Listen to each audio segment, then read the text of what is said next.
안녕하세요. 안녕하세요. 네, 잘 오셨습니다. 저희 좌우 앞뒤 보시면서 안녕하세요 인사 한번 했으면 좋겠습니다. 네, 안녕하세요. 네, 또 가정 가운데에서도 예배 자리에 오신 여러분들을 진심으로 환영하고 축복합니다. 오늘은 예수를 넘겨주니라라는 제목을 가지고 마가복음 15장에 있는 말씀을 가지고 잠시 말씀을 나누고자 합니다. 몇 년 전에 큰 일은 아니지만 저에게 안타까운 기도 제목이 하나가 있었습니다. 뭐냐면 어느 성도분이 이제 곧 출산을 하시는데 형편상 갓 태어날 아기와 산모를 돌보아 줄 사람이 한 명도 이제 안 계신 겁니다. 물론 남편분이 계셨지만, 그리고 이제 출산 휴가도 받기는 하지만 뭐 한두 주 정도밖에 안 되는 그런 형편이셨어요. 이제 가족분들이 형편상 돌봐줄 수가 없는 상황이었던 겁니다. 그래서 몸을 추스리고 출산 후에 추스리고 갓난 아기를 돌보아야 하는 책임은 처음 아기를 출산한 그 여자분이 오롯이 혼자서 이제 책임을 지셔야 했던 거죠. 그래서 이제 출산 전에 이렇게 좀 신방을 하면서 많은 걱정 어린 이렇게 말씀을 이렇게 나누었던 그러한 기억이 몇 년 전에 있습니다. 그런데 이렇게 좀 생각해 보면 오늘날 이러한 일들이 점점 많아지고 있지 않나 싶습니다. 갈수록 개인화 되어 가고요. 그리고 분업화 되어 가는 그러한 사회 속에서 우리 개개인의 선택과 책임이 갈수록 커진다는 것이죠. 더불어 완벽주의를 원하는 그러한 사회적인 풍토 속에서, 정서 속에서 우리는 살아가고 있습니다. 살면서 수많은 선택의 순간들이 저에게 그리고 여러분들에게 계속 다가오는데, 그것을 우리가 처리해야 되는데 나 혼자서 처리해야 되고 더불어 완벽하게 처리를 해야 한다는 그런 압박감들이 우리 모두에게 아마 있을 줄 압니다. 그러다 보니까 그러한 압박감들이 여러 가지로 참 마음 가운데에 근심을 하게 하기도 하고 두려움을 느끼게 하기도 하고 참 그런 일들이 오늘날 많이 있지 않나 싶습니다. 그래서 어떤 일을 새롭게 시작하는 것이 정말로 두렵다고 말을 하는 분들이 점점 늘어가고 있는 것 같아요. 그래서 때로는 모든 것들을 다 내려놓고 회피하고 싶은 생각들이 들기도 합니다. 그런데 주 안에서 사랑하는 여러분, 예수님을 우리의 구원자로 그리고 주인으로 믿는 우리는 이러한 불안함들로부터 진실로 자유할 수 있는 사람들인 줄 믿습니다. 물론 예수를 믿는다고 해서 완전히 자유하기에는 이 땅 가운데에서 불가능합니다. 물론 이제 이렇게 기도하면서 참 말씀 붙들고 경건 생활을 통해서 깊이 하나님을 누리면 그때 이제 우리가 자유함을 누리죠. 그러나 곧 다시 그런 자유함이 없어지면 다시 또 하나님을 바라보고요, 그죠? 그런 것들이 계속 반복되지 않습니까? 홀로 내리는 결정들이 혹여나 잘못되어서 큰일 나면 어쩌나 하는 그런 불안함들, 직장과 사업장 그리고 가정 안에서 내가 부모로 그리고 자녀로 정말 나름대로 최선을 다하고 있으면서도 계속 올라오는 이 불안함들로부터 우리는 예수님 때문에, 하나님 때문에 자유할 수 있는 사람들이죠. 여러분, 그 근거는 무엇입니까? 하나님의 아들이신 예수님께서 하루에도 여러 번 흔들리는 나를, 정말 약하기 그지없는 나를, 정말 소망 없는 나를 자신의 생명을 주시기까지 책임을 지셨기 때문입니다. 책임을 지셨기 때문이라는 것이죠. 나를 책임지시기 위해 다른 그 누구도 아니라 하나님의 아들이 죽으셨는데 우리가 거꾸로 질래야 거꾸로 질 수 없다, 이 말입니다.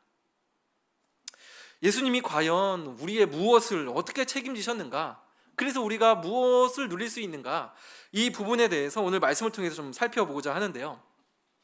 오늘 본문은요, 예수님께서 십자가에 못 박히시기 직전까지의 이야기를 담고 있습니다. 아시는 것처럼 예수님은 이 사람 저 사람에 의해서 계속 넘겨지십니다.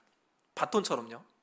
오늘 본문과 전후를 보면은요, 대략적으로 세 부류의 사람에 의해서 이 최종 단계인 이 마지막 십자가에까지 넘겨지세요.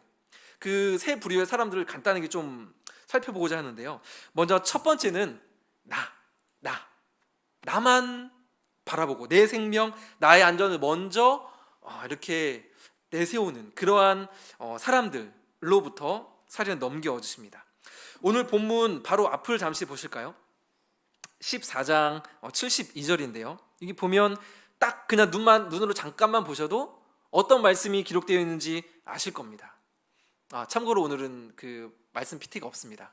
성경책을 보셔야 합니다. 베드로가 3번 예수님을 부인하는 사건이 나오죠. 베드로는 정말 수제자 아니었습니까? 그죠? 기적도 보고 열심히 있어서 막 특별한 제자 중 한 명이었잖아요. 그런 베드로가 왜 3번이나 마지막에는 저주하면서까지 부인을 했죠? 왜 도대체 베드로가 그렇게 부인을 했을까요? 저주하면서까지. 어렵지 않습니다. 자신의 생명 때문이죠. 자신의 안위 때문에. 나도 잘못하면 저기 막 칼 들고 창 들고 왔는데 이거 보통 일이 아니다. 잘못했다가는 나도 끌려가서 죽을 수 있겠다. 이 베드로의 마음에도 그런 마음들이 있었다는 것이죠. 나의 생명, 나의 안위.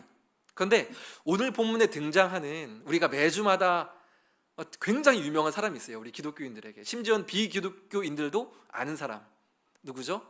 매주마다 읊어지는 본디오 빌라도입니다. 얼마나 유명해요, 그죠? 어린아이들도 안 까먹어요, 이 빌라도. 빌라도도 근데 동일합니다. 아시는 것처럼 이 빌라도는 로마의 지도자로서 유대 지역을 다스리는 그러한 지도자였었죠. 그런데 유대인들이 예수님을 딱 잡아와가지고 자신들은 예수님에게 십자가형을 이렇게 권고할 사형 선고를 내릴 권한이 없으니까 빌라도에게로 끌고 와서 예수님을 대신 처형해달라 거세게 요청을 합니다. 이런 빌라도는요 정치인입니다. 그죠? 정치인인데 자신이 볼 때 이 예수라는 사람이 죄가 없는 것이 분명해요. 그럼에도 불구하고 자신의 관할 구역과 자신이 그 빌라도 총독이라는 그 포지션에 문제가 일어나는 것을 원치 않았습니다. 그래서 계속 물어보죠. 네가 왕이냐? 막 놀랍게 여기고 이 사람이 무슨 죄를 지었느냐? 그렇게 말을 하고 아내도 지난 꿈자리에 다른 복음서에 보면 꿈자리에 그 사람으로 인하여 내가 괴로웠나이다. 이렇게 막 관여하지 마세요. 막 그렇게 말을 하지 않습니까? 그래서 15절 말씀을 보면은요. 결국에는 이제 빌라도가 사실은 이제 넘겨주긴 하지만 15절에 보면 이런 말씀이 있어요. 빌라도가 무리에게 무엇을 주고자 하여입니까? 만족을 주고자 하여입니다. 만족을 주고자 하여 바라바는 놓아주고 예수는 채찍질하고 십자가에 못 박히게 넘겨주니라. 내가 살기 위해 예수를 넘겨준 거죠. 이러한 부류의 사람들로 인하여 예수님은 넘겨주신 겁니다. 십자가에. 자, 두 번째로는요. 시기 때문에, 이 질투 때문에 예수님을 넘겨준 사람입니다. 10절을 한번 볼까요? 10절을 같이 한번 읽어보겠습니다. 시작. 이는 그가 대제사장들이 시기로 예수를 넘겨준 줄 알미라라. 그러면 시기는 나보다 남이 잘 되는 것을 샘내고 미워하는 것이 이제 시기죠. 빌라도는 대제사장들이 이 시기심으로 예수님을 넘겨준 것을 알았어요. 네, 설교를 하는데 파리가 왔다 갔다 하네요. 네, 빌라도는 대제사장들이 시기심으로 예수님을 넘겨준 것을 알았습니다. 많은 사람들이 그 성경을 보면 그 말씀을 재미있게 듣더라 이런 말씀들이 기록이 되어 있지 않습니까? 그러니까 거기다 기적도 베풀고 병자도 고치고 그러니까 사람들에게 굉장히 인기가 있었던 거죠. 그뿐만이 아니라 그런 대제사장이나 서기관들이나 바리새인들이나 이런 사람들의 내면을 속된 말로 다 까발리는 거죠. 야, 뭐 겉으로는 막 그렇게 하고 속으로는 그렇게 하냐? 막 그렇게 자신의 이거를 들춰내니까 이런 사람들이 화가 날 수밖에 없는 거죠. 그 당시에 유대 종교 지도자들은 자신의 명예와 그러한 자신의 위치로 살아가는 사람들 아니었습니까? 그죠? 굉장한 열심으로 그러한 것에 대한 자랑스러움으로 살아가는 사람들이었는데 그들의 그 부분을 탁 치고 딱 드러내니까 굉장히 화가 났던 거죠. 이러면 시기심에 대해서 잠깐 깊이 다루지는 못하고 여기 오늘 말씀의 핵심은 아니기 때문에요. 시기심, 이 질투하는 마음이 사실은 우리가 종종 경험하지 않습니까? 그런데 그래서 사실은 이게 그냥 뭐 그럴 수 있나 보다 하고 그냥 지나칠 수 있지만 생각보다 이것이 굉장히 사실은 굉장히 악한 것임에 분명합니다. 내 안에 만약에 이 시기심이 자주 발동한다면 영적으로 내가 건강하지 않구나라고 그렇게 판단을 하셔도 틀림이 없어요. 초기 기독교의 그 교회의 교부였던 크리소스톰이라는 분이 이 시기에 대해서 이런 말을 했습니다. 시기는 우리와 다른 사람을 갈라놓는다. 이는 그리스도의 몸을 송장으로 만드는 셈이다. 시기심에 빠진 우리는 마치 굶주린 맹수처럼 서로를 뜯어먹게 된다. 갈라디아서에도 비슷한 말씀이 있죠. 만일 서로 물고 먹으면 피차 멸망할까 조심하라. 시기를 하게 되면 물고 먹게 되죠. 근데 서로 사실은 뭐 얼마나 뭐를 드러내고 뭐 얼마나 뭐 잘한 게 뭐가 있겠습니까? 서로 물게 되면 결국에는 뼈다귀밖에 남지 않게 되는 것이죠. 인류 최초의 살인 사건 아실 겁니다. 가인과 아벨. 가인이 아벨을 시기해서 일어난 사건이죠. 우리가 잘 아는 요셉도 형들의 시기심으로 팔려갔죠. 뿐만이 아니라 사울은 한 나라의 왕임에도 불구하고 다윗을 시기하여서 오랜 기간을 쫓아다녔습니다. 지금도 저는 미스테리인데 어떻게 그 왕으로서 그렇게 오랜 기간 동안, 제가 정확하지 않아서 말씀드릴 수는 없지만 뭐 그냥 뭐 1, 2년이 아니거든요. 굉장히 오랜 기간 동안 다윗을 추적을 합니다. 어떻게 그럴 수가 있을까? 이 시기심이 굉장한 그런 악한 힘이 있구나. 우리는 알 수가 있습니다. 고린도 이 서신서만 보아도 그런 시기심들, 내가 높아져야 하는 사람들의 그러한 시기심이 그 고린도 교회에도 있었음을 우리는 살펴보면 알 수가 있죠. 내가 돋보여야 하고 내가 높아져야 하는 사람이라는 그러한 마음들, 그러한 시기심이 예수님을 십자가에 넘겨준 것이죠. 세 번째는 이러한 부류입니다.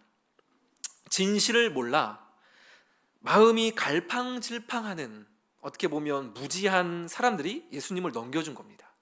무지한 사람들이, 갈팡질팡하는 사람들이요. 빌라도가 아무리 봐도 예수님은 죄가 없거든요. 그래서 그는 누가 봐도 죄인인 바라바라는 이 죄인을 성경에 보면 밀란을 일으키고 살인죄를 지었다라고 했거든요. 그 당시에 밀란을 일으켰다는 것은 굉장히 진짜 중죄 중에 중죄이거든요. 근데 밀란을 일으켰을 뿐더러 살인죄까지 일으켰다는 거죠. 누가 봐도 죄인입니다.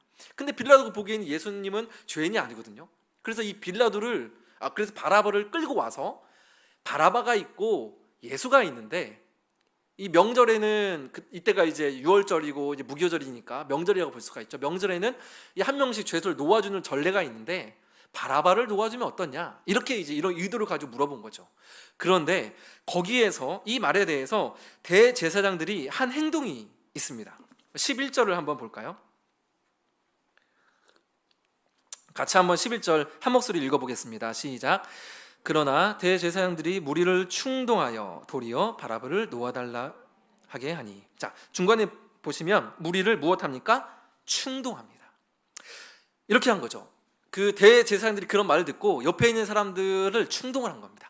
이보시오, 저 사람이 하나님의 아들이라고 하는데 그게 말이 돼요? 말이 안 되잖아. 나한테 뭘 배웠어? 그래 아마 그랬을 거예요. 그러면서 막 열을 막 냈겠죠. 이건 신성모독이야. 막 그러니까 죽어 마땅하지 않소? 막 이렇게 말을 하니까 소리를, 그 지도자들이 다 그렇게 부추기니까 그와 함께 있던 이 군중들에게 그 분노와 그 마음이 전염되기 시작한 거죠. 여러분, 이 군중들이 어떤 사람일까요? 뭐 특별히 이름은 없으니까 그냥 진짜 말 그대로 군중들이죠. 그런데 이 군중들은 사실 조금 생각해 보면 예수님이 나귀 새끼를 타고 예루살렘에 들어오실 때 종려나무 가지를 들고 호산나 호산나 외쳤던 사람들입니다. 그죠? 어서 오세요. 환영합니다. 당신을 기다렸습니다. 외쳤던 군중이란 말이죠. 그런데 그 군중들이 오늘 본문에서는 어떻습니까? 예수를 십자가에 못 박혀 죽이시오 라는 그 며칠 만에 그 군중들의 말이 바뀐 것을 우리는 알 수가 있습니다. 진실을 알지 못하여 무지하여 갈팡질팡하는 사람들이 예수님을 십자가에 넘긴 것이죠. 그럼 우리 한번 생각해 볼 수 있습니다. 진실을 알지 못했다 하여, 무지하였다 하여, 정말 몰랐던 거죠. 그죠? 무지했다 하여 예수를 못 박으라 소리친 그 군중들에게 과연 죄가 없다고 말을 할 수 있을까요? 제가 대답은 안 하겠습니다. 제가 세 가지를 간단하게 말씀을 드렸죠. 내 안전, 내 생명. 두 번째가 뭐죠? 시기심. 시기심의 반론은 내가 더 잘 돼야 되는데, 그죠? 결국에는 이제 나입니다. 세 번째가 뭡니까? 마음이 갈팡질팡하는 정함 없는 무지한 군중들. 이 세 가지가 있습니다. 제가 이 본문을 이렇게 묵상하면서 이 세 가지로 제가 이렇게 딱 뽑았거든요. 근데 그것을 가만히 보고 있었는데 한 가지 사실을 발견했습니다. 뭐냐면 이 세 가지가 모두 제 안에 있더라고요. 나만 챙기려 하는 이기심, 내가 돋보이지 않으면 불쑥불쑥 올라오는 시기심, 때로는 진실과 멀어져서 잘 왔다 갔다 하는 제 약한 감정들, 연약한 지혜와 분별력, 제 안에 있다는 것을 발견했습니다. 여러분은 어떠신가요?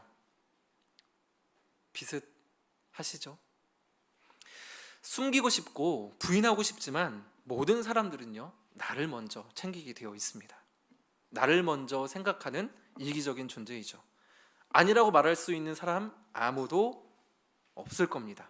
이것이 하나님을 떠난 모든 사람들의 실체이죠. 여러분, 그런데 여기에서 한 가지 더 큰 문제가 있습니다.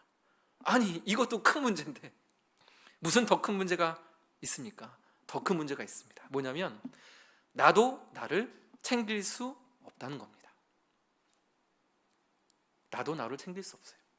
시기심으로 내 생명, 내 안이 내가 억지로 열심으로 챙기지만 결국에는 내가 나를 스스로 챙길 수 없다는 겁니다. 이게 가장 큰 문제이죠. 내 안전을 위해서, 나의 안위를 위해서, 행복을 위해서 수많은 결정들을 고민하고 해서 결정을 하지만 결국에는 내가 스스로 책임질 수가 없다는 거죠. 대제사장들의 감정 섞인 말에 너무나도 쉽게 마음이 흔들려서 예수를 못 박으시오라고 소리쳤던 그 군중들을 여러분 보세요. 우리의 마음은 너무나도 쉽게 흔들리고 영적인 무지함으로 온전한 분별력을 가질 수 없는 존재들입니다. 주위를 조금만 둘러보아도 사람마다 자신의 입장과 판단을 가지고 서로를 향하여 삿대질하며 욕을 하는 일들이 오늘날 얼마나 많이 사실은 있습니까? 그죠? 텔레비전 잠깐만 틀어보아도 그런 부분들을 우리는 너무나도 볼 수 있습니다. 여러분, 우리는요, 나는 나 스스로를 책임지지 못하는 존재들입니다. 그 무엇도, 그 누구도 나의 생명, 나의 안위를 책임지지 못합니다. 방법이 있을까요? 아니요. 노력하면 될까요? 아니요. 가능성조차 없습니다. 노력하면 노력할수록 안 되는구나를 알 수밖에 없는 것이 우리라는 것이죠.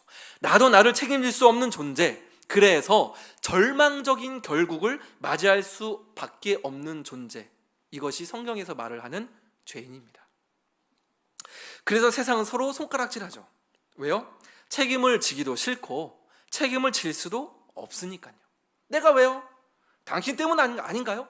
당신이 그랬잖아요. 당신이 책임지세요. 그게 뭐예요? 그렇게 말했잖아요. 그러지 않습니까?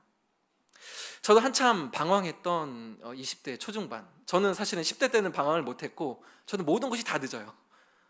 결혼도 그렇게 빠른 건 아니고요. 모든 것이 다 늦는데 20대 초중반 때 저는 방황을 했어요. 근데 그렇게 방황할 때 이와 똑같은 말로 저희 부모님, 정확하게는 저희 어머니 가슴에 이제 못을 박는 말도 했죠. 물론 직접적으로 말은 못했지만 돌려서 말을 했었어요. 핵심은 이거죠.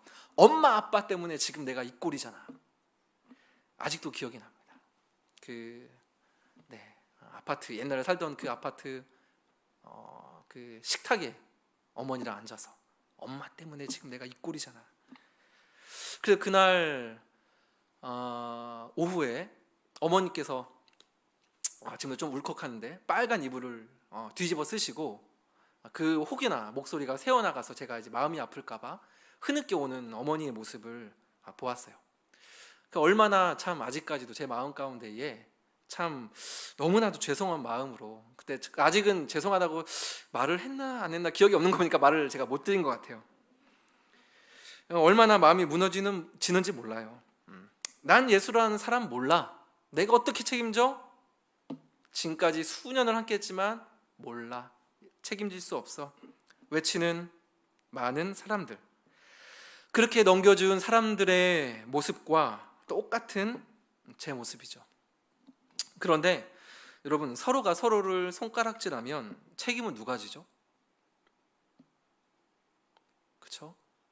나도 나를 스스로 책임질 수 없는 존재인데 서로가 서로 손가락질하면, 물어뜯으면 누가 책임지나요?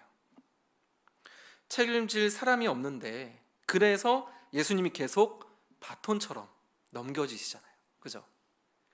예수님이 계속 넘겨지셨다는 것은요, 그 누구도 죄의 문제를 감당할 수 없다는 것을 말을 해줍니다. 그런데 예수님은 스스로가 여러분 그것을 멈추게 하십니다. 어떻게요? 그 책임 내가 대신 지겠다 하고 침묵하심으로, 십자가에 죽으심으로 그 바통과 같이 넘겨주는, 아무도 책임질 수 없는 그 악순환을 십자가에 죽으심으로, 그 시기심, 나밖에 모르는 그 이기심, 무지함, 내가 다 책임지고 내가 죽겠다. 그게 예수 그리스도의 십자가이시죠. 어떠한 유혹에도, 사람들의 협박에도, 군중들의 함성 속에서도, 제사장들의 억울한 송사에도 불구하고 예수님은 맞대응하지 않으셨죠. 자신의 생명, 안위를 챙기지 않으시고 결국 우리 모든 사람들의 책임을 홀로 지고 죽으셨습니다. 그래서 이 한마디를 하시고 숨을 거두시죠. 다 이루었다 라고 하시죠. 너의 이기심, 무지함, 나약함, 모든 너의 어두운 면들을 내가 다 책임을 지었노라. 이것이 예수님께서 마지막 숨을 거두시기 전에 다 이루었도다 하신 말씀 안에 담긴 의미입니다. 그래서 예수님을 믿는 우리는요, 나의 실수와 연약함을 잘 압니다. 모르면 안 됩니다. 그죠? 인지하고 살아가면서도요, 자유할 수 있는 자들입니다. 왜요? 예수님이 그 모든 책임을 다 지고 죽으셨기 때문에 그렇습니다. 그래서 우리는요, 결코 망할 수 없어요. 망한 것 같이 보여도 뭐예요? 다시 일어설 수 있는 사람들이 우리 그리스도인입니다. 사방으로 우겨쌈을 당하여도 다시 일어설 수 있는 자들이 나, 성도인 줄 여러분 믿으시기 바랍니다. 그래서 여러분 때로는요, 좀 믿음을 가지고 배짱도 좀 튕겨보셨으면 좋겠습니다. 이건 사실은 저에게 가장 먼저 하는 말입니다. 믿음으로 배짱도 좀 한번 튀겨보고 과감히 결정하고 도전할 수 있는 그러한 자들이 되었으면 좋겠어요. 그리고 과거에 여러분 우리가 얽매이지 않았으면 좋겠습니다. 내가 그때 그 직장을, 그 학교를, 그 학과를 들어가지 말았어야 했는데, 내가 그때 내 아이를 이렇게 양육했어야 됐는데, 그 사람을 만나지 말았어야 했는데 내가 왜 그랬을까? 저는 요즘 내가 만든 지도 오래된 청약통장에 관심이 조금이라도 있었더라면, 이게 요즘 제 솔직한 요즘의 마음입니다. 이게 그냥 웃기려고 하는 말이 아니에요. 진담이에요. 진담 하면서 그게 진심으로 올라와서 적은 겁니다. 그 오르기 전에 내 집 마련의 꿈은 빼겠습니다. 설교당에서 내 집 마련을 꿈이라고 말을 할 수는 없죠. 그게 좀 과거에 내가 그런 거에 좀 알았더라면 좀 내 집을 마련할 수 있지 않았을까 하는 그러한 후회와 아쉬움들이 요즘에 좀 저에게 있습니다. 그래서 여러분들 자꾸 이렇게 뒤를 돌아보는 말들, 여러분 이제는 우리 하지 맙시다. 물론 저는 이제라도 그 청약통장에 이제라도 관심을 가지긴 할 겁니다. 근데 주 안에서 여러분 그런 부분들, 자꾸 뒤를 돌아본 부분들 주 안에서 이제는 여러분 털어버리고 다 청산하시고 후회하지 맙시다. 돌아보지 맙시다. 나의 연약함과 부족한 결정들이 성도인 나를 여러분 결코 무너뜨리지 못합니다. 여러분 제가 하늘빛 우리 교회에 이제 내년이면 4년 차가 됐는데 제가 어떻게 원서를 내고 여기 왔는지 아세요? 담임 목사님과 이제 같이 했으면 좋겠다는 연락을 받고 갔는데 담임 목사님이 이제 좀 이야기를 하다가 이 말씀을 하시더라고요. 임상태 목사가 죄송합니다. 근데 저도 모르게 나왔는데 제가 이제 직장 경력이 있어요. 한 3년 정도 직장 생활을 했었는데 내가 직장 경력을 한 거를 제일 점수를 높게 줬어. 딱 그러시더라고요. 저는 그때 그렇구나 했어요. 왜냐하면 저희가 직장 생활을 했던 3년은 누구한테 말하고 싶지 않은 흑 역사였거든요. 그때 저는 너무 힘들었었어요. 진짜로 말을 안 하겠습니다. 너무 이 직장 생활이 너무 힘들었었어가지고 내가 하필이면 왜 이렇게 돼가지고 이렇게 막 실패자처럼 느꼈어요. 나는 직장 실패자다. 이렇게 막 저를 스스로를 막 자책하기도 하고. 그런데 이제 목사님의 그 한마디가 그 과거의 실패라고 제가 스스로 단정지었던 것이 바뀌게 되었었던 3년 전의 일이 있었습니다. 그리고 이곳에 계시는 우리 사랑하는 부모님들, 우리 자녀분들 지금까지 최선을 다해서 살아오셨잖아요. 그죠? 부모로서 그래도 내 가정, 내 자식들 책임지시려고 끙끙대며 최선을 다하셨잖아요. 자녀분도 자녀로서의 도리를 다 하려고 최선 다하고 계시잖아요. 그것으로 충분합니다. 정말 수고 많으셨습니다. 이제는 그 이상의 것들, 내가 감당할 수 없는 부분들 너무나도 많잖아요. 그 부분들은 내가 책임질 수 없는 부분들은 하나님께 넘겨드리십시다. 내 자녀의 문제, 건강의 문제, 부부간의 문제들, 내가 할 수 없는 것들 다 책임을 지신 그 십자가 앞에 가지고 넘겨드렸으면 좋겠습니다. 그래서 자유함을 우리가 맛봤으면 좋겠습니다. 살면서 세상 생활 똑같이 걱정하고 똑같이 그러면 사실은 예수 믿는 맛을 어디에서 우리가 찾을 수가 있어요. 그렇죠? 자유함을 우리가 맛봤으면 좋겠어요. 예수께서 나의 모든 것을 책임지셨다라는 그 단순한 사실, 그 사실로부터 여러분들이 힘과 능력과 지혜와 다시금 도전할 수 있는 힘을 얻을 수 있었으면 좋겠습니다. 마지막 본문을 묵상하며 떠올랐던 말씀인데요, 요한복음 19장 27절입니다. 제가 읽어드릴게요. 한 절이라. 또 그 제자에게 이르시되 보라 너의 어머니라 하신대 그때부터 그 제자가 자기 집에 모시니라. 예수님께서 숨을 거두시기 직전에 그의 사랑하시는 제자 요한에게 육신의 어머니 마리아를 부탁하는 말씀이에요. 근데 그 시로부터 요한은 어머니 마리아를 자신의 집에 모시게 됩니다. 예수님은 죄인된 우리의 모든 것을 책임지셨죠. 그래서 예수님은요, 우리에게 당신의 나라를 위한 새로운 책임들을 당신의 자녀들에게 주셨습니다.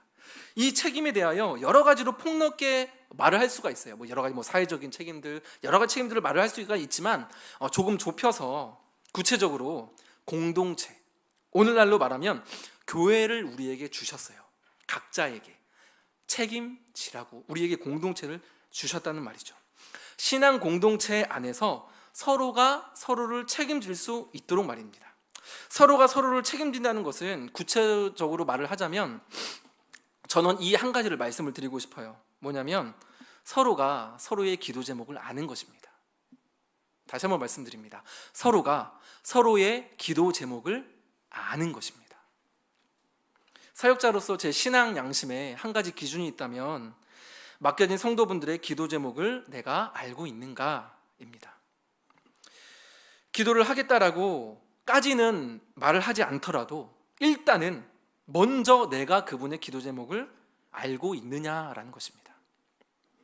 교회 안에서 매일같이 보는 분들의 기도 제목을 여러분 알고 계신가요? 그리고 마음 열어서 나누고 계신가요? 그냥 피상적인 기도 제목 말고요. 가족들에게 정도밖에 말을 하지 못하는 그러한 기도 제목들 마음을 열고 말하고 계신가요? 그런 기도 제목들 얼마나 알고 계신가요?